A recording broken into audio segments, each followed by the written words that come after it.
નડિયાદની ભાગ્યોદય રેસ્ટોરન્ટમાં મહાનગરપાલિકાએ search operation હાથ ધર્યું। આરોગ્ય વિભાગની તપાસમાં રેસ્ટોરન્ટમાં ખુલ્લો ખોરાક મળી આવ્યો। રેસ્ટોરન્ટના કિચનમાં થતા ધુમાડા માટે કોઈ વેન્ટિલેશન નથી। કિચનમાં રાખેલા ફ્રીજમાં ટેમ્પરેચર પણ મેન્ટેન નહોતું।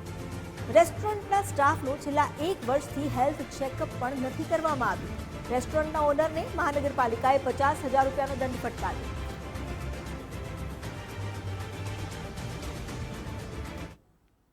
એક ખોરાક તો બધું ઓપન ખોરાક પડ્યું છે, બધું ચારે બાજુ ઓપન ખોરાક છે, ગંદકીના ઢગલા ને ઢગલા છે। કનેક્ટેડ એરિયાઝ બી બધા જો ચારે બાજુના એરિયા છે એ બી બધા એમ બહુ જ ગંદકી છે। હેલ્થ સ્ટાફ જે વર્કર્સ છે જે કામ કરે છે કિચનમાં એમને કોઈને કોઈ પ્રિવેન્ટિવ મેજર્સ લીધેલા નથી। ગ્લવ્સ નથી, કેપ નથી, હેન્ડ વોશ બી આઈ ડોન્ટ થિંક એ લોકોને કંઈ કરેલું છે।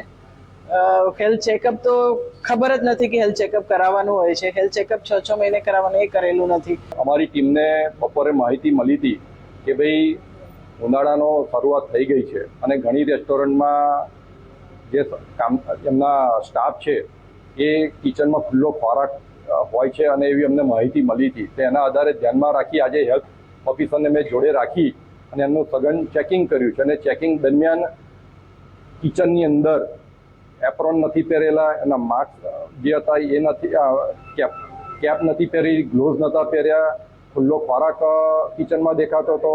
જે કિચનનું મેન્ટેન કરવાનું હોય એ કિચન મેન્ટેન કરતા નહોતા।